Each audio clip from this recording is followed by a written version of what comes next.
এই যে দেখো এই মন্দিরে কি কি জিনিস নতুন হয়েছে দেখাই আমি তোমারে। কয়েকদিন আগে তো আইছিলাম আমরা না।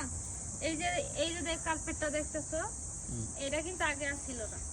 হ্যাঁ, তারপরে ওই যে যজ্ঞ করতো যে ওইখানটার মধ্যে করতো, ঠিক আছে, কিন্তু ওইখানে এখন ক্লিয়ার, ওইখানে কিছু নাই। তারপরে আসো দেখাই। আর তাছাড়া ওইদিকে ফুলের মালা টালা আর কি করছে। হ্যাঁ, এরপরে হইতাছে, আসো দেখাই। এই যে এখানে যে কার্পেট গুলা, এইগুলাও কিন্তু আসিল না, ঠিক আছে। এবার ওই পাশটা দেখাও।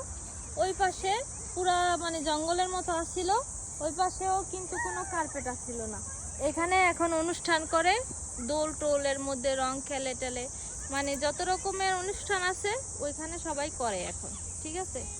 আর এইদিকে হইতাছে তোমার যজ্ঞটা হইতাছে, এই যে এইদিকে নিয়ে আসছে, এইখানে এখন যজ্ঞ করে। এখানে কিন্তু আগে যজ্ঞ করতো না, ঠিক আছে।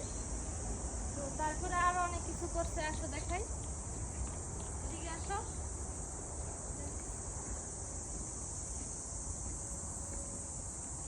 এই সাইডে কিন্তু কিছুই ছিল না আগে, তো এখন এইখানে হইতেছে তোমার অনেক রকমের প্রতিমা নিয়ে এসে, হ্যাঁ, ছোট ছোট, মানে শুধু শনিদেব না কিন্তু এখানে এখানে তোমার নৃসিংহদেব আছে, বিষ্ণু আছে, শনিদেব আছে, সব মানে অনেক ধরনের প্রতিমাই কিন্তু আছে এখানে।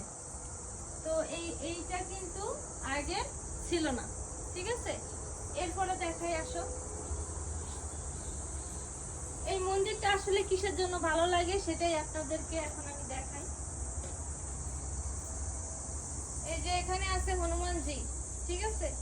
তো অনেক মানে বড় এরিয়া, প্লাস এটাছে অনেক রকমের মানে অনুষ্ঠান হয় এখানে, আর অনেক ঠাকুরও এখানে আছে, প্লাস এটাছে শিবলিঙ্গ আছে এখানে, ঠিক আছে।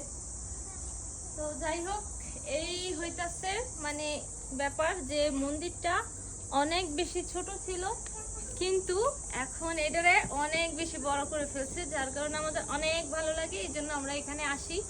আর এইখানে ওই ওই পাশটাতে হইতেছে মানে খাবার দাবারের আর কি ব্যবস্থা করে যখন সবাই আসে, আর তার উল্টা পাশে হইতেছে ওয়াশরুমের ব্যবস্থা আছে, ঠিক আছে।